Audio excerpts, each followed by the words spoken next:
Olá, pessoal. Então, dando continuidade, capítulo 3, chamamento ao processo. Artigo 130. É admissível o chamamento ao processo requerido pelo réu em três hipóteses. A primeira, do afiançado nas ações em que fiador foi réu, dos demais fiadores na ação em que proposta contra um ou alguns deles, e dos demais devedores solidários, quando o credor exigir de um ou de algum deles o pagamento da dívida comum. É admissível o chamamento ao processo de todos os devedores solidários quando o credor exigir de um ou de algum deles, total ou parcialmente, a dívida comum. Artigo 131. É admissível o chamamento ao processo de todos os devedores solidários? É uma observação que eu fiz. Artigo 131. A citação daqueles que devam figurar em litisconsórcio passivo será requerida pelo réu na contestação e deve ser promovida no prazo de 30 dias sob pena de ficar sem efeito o chamamento. Parágrafo único. Se o chamado residir em outra comarca, seção ou subseção judiciária ou em lugar incerto, o prazo será de 2 meses. Artigo 132. A sentença de procedência valerá como título executivo em favor do réu que satisfizer a dívida, a fim de que possa exigi-la por inteiro, do devedor principal ou de cada um dos codevedores, a sua cota, na proporção que lhes tocar. Capítulo 4. O incidente de desconsideração da personalidade jurídica. Artigo 133. O incidente de desconsideração da personalidade jurídica será instaurado a pedido da parte ou do Ministério Público quando lhe couber intervir no processo. Instrução normativa, que é uma observação para quem presta concurso de trabalhista, que instrução normativa número 39 menciona que aplica-se no artigo 6º, diz o seguinte: aplica-se ao processo do trabalho e incidente assegurada a iniciativa também do juiz do trabalho na fase de execução, conforme o artigo 878. Aqui ele menciona, entre parênteses, CLT, artigo 878. Parágrafo 1º. O pedido de desconsideração observará os pressupostos previstos em lei. Parágrafo 2º. Aplica-se o disposto neste capítulo à hipótese de desconsideração inversa da personalidade jurídica. Artigo 134. O incidente de desconsideração é cabível em todas as fases do processo de conhecimento, no cumprimento de sentença e na execução fundada em título executivo extrajudicial. E aqui uma atenção, eu fiz uma prova, esse final de semana do Ministério Público do Trabalho e caiu. E eu errei, porque eu achava que não cabia em título executivo extrajudicial. E conforme aqui expresso no artigo 134, cabe sim, em todas as fases de conhecimento, no cumprimento de sentença e na execução também fundada em título executivo extrajudicial. Parágrafo 1º. A instauração do incidente será imediatamente comunicada ao distribuidor para as anotações devidas. Parágrafo 2º. Dispensa-se a instauração do incidente se a desconsideração da personalidade jurídica for requerida na petição inicial, hipótese em que será citado o sócio ou a pessoa jurídica. Parágrafo 3º. A instauração do incidente suspenderá o processo, salvo na hipótese do parágrafo 2º. Então, desde que ela não seja requerida na petição inicial, ela suspende o processo. Parágrafo 4º. O requerimento deve demonstrar o preenchimento dos pressupostos legais específicos para desconsideração. Então, o requerimento também tem que comprovar, tem que demonstrar o preenchimento dos requisitos. E aqui também coloquei em vermelho. Deixa eu ver se tá aqui um pedaço. Eu não sei de onde eu tirei, vamos ver. É uma observação que eu fiz. No processo do trabalho, parágrafo 1º, da decisão interlocutória que acolhe ou rejeita o incidente, Na fase de cognição, não cabe recurso de imediato, na forma do artigo 893. Na fase de execução, cabe agravo de petição, independente de garantia. E inciso 3, cabe agravo interno se proferida pelo relator. Em incidente instaurado originariamente no tribunal. Parágrafo 2º, a instauração do incidente suspenderá o processo sem prejuízo de concessão de tutela de urgência de natureza cautelar. Acredito que seja aquela instrução 39, parágrafo 6º. Bom, de qualquer forma, a cognição não cabe recurso de imediato. Na de execução cabe agravo de petição, não precisa de garantia. E no agravo interno, se proferida pelo relator, aí cabe agravo interno se proferida no relator quando originariamente for instaurado no tribunal. Artigo 135. Instaurado o incidente, o sócio ou a pessoa jurídica será citado para manifestar se requerer as provas cabíveis no prazo de 15 dias. Artigo 136. Concluída a instrução, se necessária, o incidente será resolvido por decisão interlocutória. Parágrafo único. Se a decisão for proferida pelo relator, cabe agravo interno. Artigo 137. Acolhido o pedido de desconsideração, a alienação ou a oneração de bens havida em fraude de execução será ineficaz em relação ao requerente. Então, quando houver fraude em execução, é ineficaz a alienação ou a oneração. Capítulo 5º, do amicus curiae. Artigo 138. O juiz ou relator, considerando a relevância da matéria ou a especificidade do tema objeto da demanda, ou ainda a repercussão social da controvérsia, então foram aqui 3 itens, né? A relevância da matéria, a especificidade do tema. Então, se a matéria é muito importante, ou se o tema é muito específico, ou se a demanda possui uma repercussão social grande, poderá, por decisão irrecorrível, de ofício ou a requerimento das partes, ou de quem pretenda manifestar-se, solicitar ou admitir a participação de pessoa natural ou jurídica, órgão ou entidade especializada com representatividade adequada, no prazo de 15 dias de sua intimação. Sem prejuízo de outros, aplicam-se ao processo do trabalho em face da omissão e de compatibilidade. Instrução Normativa 39.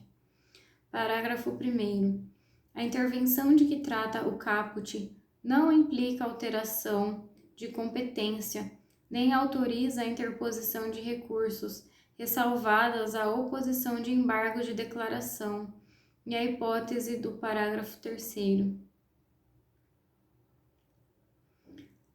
Não implica, então, alteração de competência, nem autoriza interposição de recursos, mas pode embargos de declaração e parágrafo 3º, que diz que ele pode recorrer da decisão que julga o incidente de resolução de demandas repetitivas. Parágrafo 2º. Caberá ao juiz ou ao relator, na decisão que solicitar ou admitir a intervenção, definir os poderes do amicus curiae. Então, o juiz ou o relator que admitir, aí ele vai verificar quais são os poderes. Agora nós vamos para um novo título. Esse título vai tratar do juiz e dos auxiliares da justiça. Capítulo 1. Dos poderes, dos deveres e da responsabilidade do juiz. Artigo 139. O juiz dirigirá o processo conforme as disposições deste Código, incumbindo-lhe 2 pontos. E aqui, uma observação para quem faz a Justiça do Trabalho, concurso trabalhista, de acordo com a Instrução Normativa 39, esse artigo aplica-se ao processo do trabalho, exceto a parte final do artigo do inciso 5º. Então, a gente marca aí uma bolinha do lado do inciso 5º, mas em regra todo o resto desse outro artigo aplica-se. Então vamos lá. Então incumbe ao juiz o quê? Esse artigo também é bem importante, imagina em prova de segunda fase e sentença, porque está falando aqui da como o juiz dirigirá o processo e o que incumbe a ele. Vamos lá, então. Cabe a ele assegurar às partes igualdade de tratamento, velar pela duração razoável do processo, prevenir ou reprimir qualquer ato contrário à dignidade da justiça e indeferir postulações meramente protelatórias, prevenir ou reprimir qualquer ato contrário à dignidade da justiça, indeferir as postulações protelatórias, determinar todas as medidas indutivas, coercitivas, mandamentais ou subrogatórias necessárias para assegurar o cumprimento de ordem judicial, inclusive nas ações que tenham por objeto prestação pecuniária, promover a qualquer tempo a autocomposição, preferencialmente com auxílio de conciliador e mediador, dilatar os prazos processuais e alterar a ordem de produção dos meios de prova, adequando-os às necessidades do conflito de modo a conferir maior efetividade à tutela do direito. Exercer o poder de polícia requisitando força policial, além da segurança interna dos fóruns e tribunais. Determinar a qualquer tempo comparecimento pessoal das partes para inquiri-las sobre os fatos da causa, hipótese em que não incidirá a pena de confesso. Determinar o suprimento de pressupostos processuais e o saneamento de outros vícios processuais. Quando se deparar com diversas demandas individuais repetitivas, oficiar o Ministério Público, a Defensoria Pública e, na medida do possível, outros legitimados a que se referem o artigo 5º da Lei de Ação Civil Pública e o artigo 82 do Código de Defesa do Consumidor, para, se for o caso, promover a propositura de ação coletiva respectiva. Veja, este artigo também estava na prova e também não me lembrava. Eu achava que esse tinha sido o inciso que estava um artigo que estava na proposta do projeto de lei e que não tinha entrado de fato para a redação final. Mas está aqui, olha, artigo 139, inciso 10º. Então, quando o juiz se deparar com diversas demandas individuais repetitivas, ele oficia ele deve, oficiar o Ministério Público, Defensoria Pública e os outros legitimados, para, se for o caso, promoverem a ação coletiva. Interessante. Mais uma aqui, ó, que eu podia ter acertado se eu já tivesse lido. Parágrafo único. A dilação de prazos prevista no inciso 6º somente pode ser determinado antes de encerrado o prazo regular. Artigo 140. O juiz não se exime de decidir sobre a alegação de lacuna ou obscuridade. Esse artigo também é bem importante, esse 140. Então, ele não pode se eximir de decidir sobre a alegação de lacuna ou obscuridade no ordenamento jurídico. Parágrafo único. Ele só decidirá por equidade nos casos previstos em lei. Artigo 141. O juiz decidirá o mérito nos limites propostos pelas... Esse também é super importante. Ele é bem importante também, às vezes, em sentença. Quando é um artigo que a gente usa, às vezes a parte faz um pedido que ela poderia pedir mais. Vamos supor, ela tem juízes, que entendem que quando a parte pede férias, mas não pede o terço, ela só ganha as férias. Tem outros juízes que falam que não, que já tem entendimento simulado, que entende que, de acordo com a Constituição Federal, as férias já englobam, o Instituto Férias engloba o terço.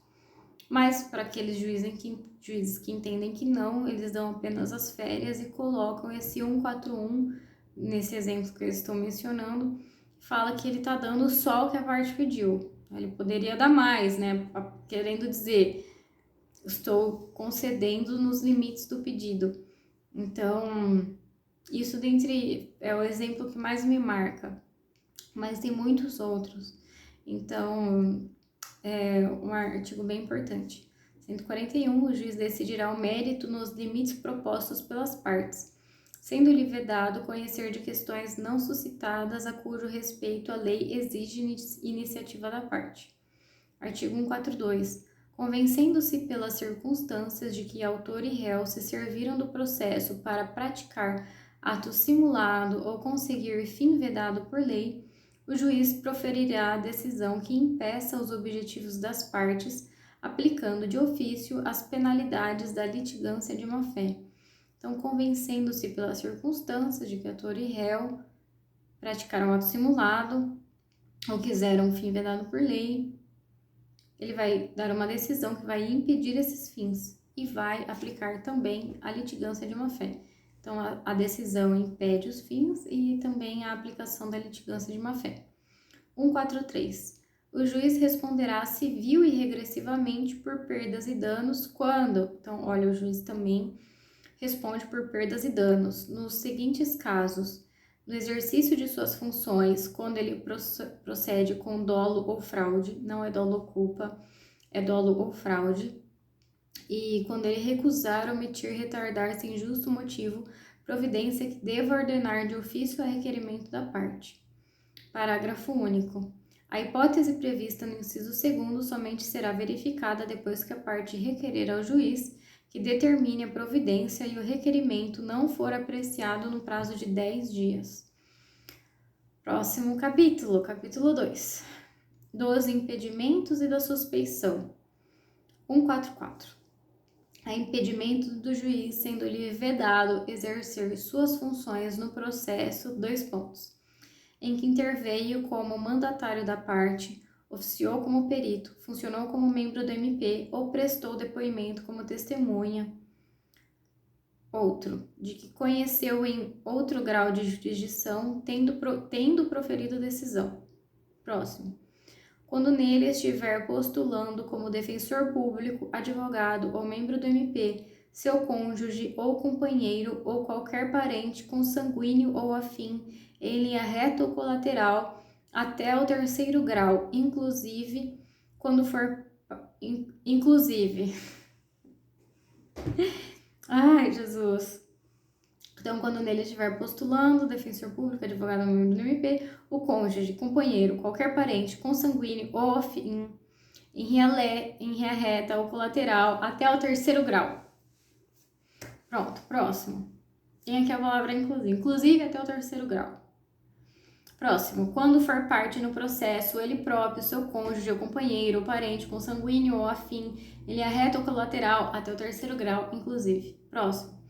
Quando for sócio ou membro de direção ou de administração de pessoa jurídica, parte no processo. Então, quando ele é membro de direção ou de administração, ou ainda ele é sócio dessa pessoa jurídica, parte no processo. Quando ele for herdeiro presuntivo, donatário ou empregador de qualquer das partes. Em que figure como parte instituição de ensino com a qual tenha relação de emprego ou decorrente de contrato de prestação de serviço. Próximo, em que figure como parte cliente do escritório de advocacia de seu cônjuge, companheiro ou parente consanguíneo ou afim, em linha reta ou colateral, até o 3º grau inclusive, mesmo que patrocinado por advogado de outro escritório. Próximo. Quando promover ação contra a parte ou seu advogado. Parágrafo 1º. Na hipótese do inciso 3, o impedimento só se verifica quando o defensor público ou advogado ou membro do MP já integrava o processo antes do início da atividade judicante do juiz. Então, na hipótese do inciso 3, que fala, então, quando estiver postulando nele como defensor, advogado, membro do MP, o cônjuge, companheiro, tá lá. Então, nesse caso, só haverá impedimento se, o defensor, advogado ou membro do MP, se eles já integravam o processo antes do início da atividade do juiz.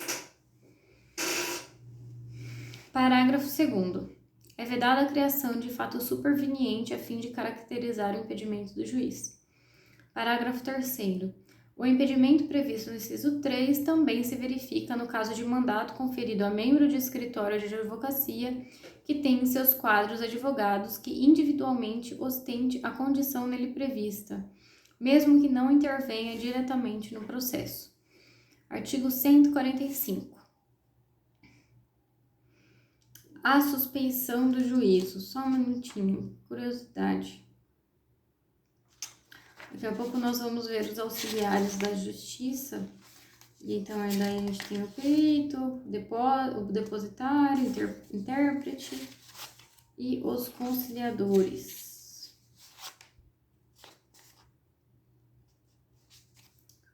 Muito bem.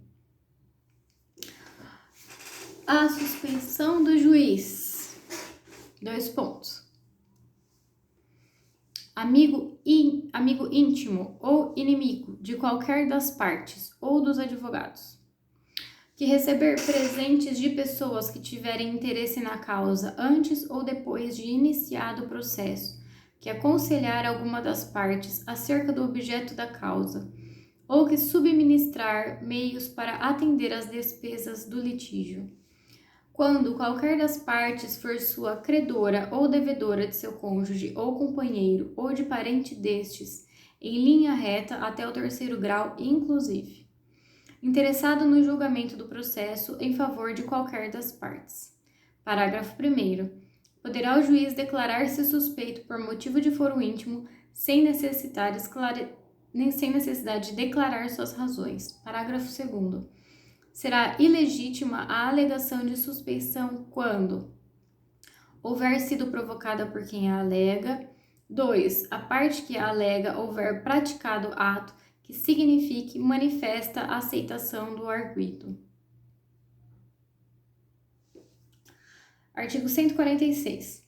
No prazo de 15 dias a contar do conhecimento do fato, a parte alegará o impedimento ou a suspeição em petição específica dirigida ao juiz do processo, na qual indicará o fundamento da recusa, podendo instruí-la com documentos em que se fundar a alegação e com rol de testemunhas. Então, no prazo de 15 dias, a contar do conhecimento do fato, a parte alegará o impedimento ou a suspeição em petição específica dirigida ao juiz do processo, na qual ela vai indicar o fundamento da recusa e podendo instruí-la com documentos, e também com rol de testemunha. Parágrafo 1º. Se reconhecer o impedimento ou a suspeição a receber a petição, o juiz vai ordenar imediatamente a remessa dos autos a seu substituto legal. Caso contrário, determinará a autuação em apartado da petição e no prazo de 15 dias vai apresentar suas razões acompanhadas de documentos e de rol de testemunhas, se houver, ordenando a remessa do incidente ao tribunal. Parágrafo 2º. Distribuído o incidente, o relator deve declarar os seus efeitos, sendo que, se o incidente for recebido sem efeito suspensivo, o processo volta a correr. Com efeito suspensivo, ele permanece suspenso até o julgamento do incidente. Parágrafo 3º. Enquanto não for declarado o efeito em que é recebido o incidente ou quando este for recebido com efeito suspensivo, a tutela de urgência ela é requerida ao substituto legal. Parágrafo 4º. Verificado que a alegação de impedimento ou de suspeição é improcedente, o tribunal rejeita-la. Acolhida a alegação, tratando-se de impedimento ou de manifesta suspeição, o tribunal condenará o juiz nas custas e remeterá os autos ao seu substituto legal, podendo o juiz recorrer da decisão. Reconhecido o impedimento ou suspeição, o tribunal fixará o momento a partir do qual o juiz não poderia ter atuado. O tribunal decretará a nulidade dos autos do juiz se praticados quando já presente o motivo de impedimento ou de suspeição. Artigo 147. Quando 2 ou mais juízes forem parentes, consanguíneos ou afins em linha reta ou colateral, até o 3º grau inclusive, o primeiro que conhecer do processo impede que o outro nele atue, caso em que o segundo se excusará remetendo os autos ao seu substituto legal. Artigo 148. Aplicam-se os motivos de impedimento e de suspeição. Esse artigo aqui tá bem grifado, a de amarelinho, então cai bastante. Aplica-se também aos membros do MP, aplica-se também aos auxiliares da Justiça, aplica-se também aos demais sujeitos imparciais do processo. Parágrafo 1º. A parte interessada deverá arguir o impedimento ou a suspeição em petição fundamentada e devidamente instruída na primeira oportunidade em que lhe couber falar nos autos. Parágrafo 2º. O juiz mandará processar o incidente em separado e sem suspensão do processo, ouvindo o arguido no prazo de 15 dias e facultado a produção de prova quando necessária. Então, ele manda processar um incidente em separado e sem suspensão do processo, nesses casos. Quando envolve o juiz, eles decidem, né, qual se terá efeito ou não, se terá suspensão ou não. E aqui tá falando que não tem suspensão do processo. Inclusive, eu coloquei em negrito e caps lock, sem suspensão do processo. Parágrafo 3º. Nos tribunais, a arguição a que se refere o parágrafo 1º será disciplinada pelo regimento interno. O disposto nos parágrafos 1 e 2 não se aplica à arguição de impedimento ou de suspeição de testemunha. Então, a arguição de impedimento ou de suspeição de testemunha, a gente não aplica esses parágrafos. E no próximo item, a gente já começa outro capítulo, que é dos auxiliares da justiça. Então, vai ficar para o próximo vídeo. Até já já!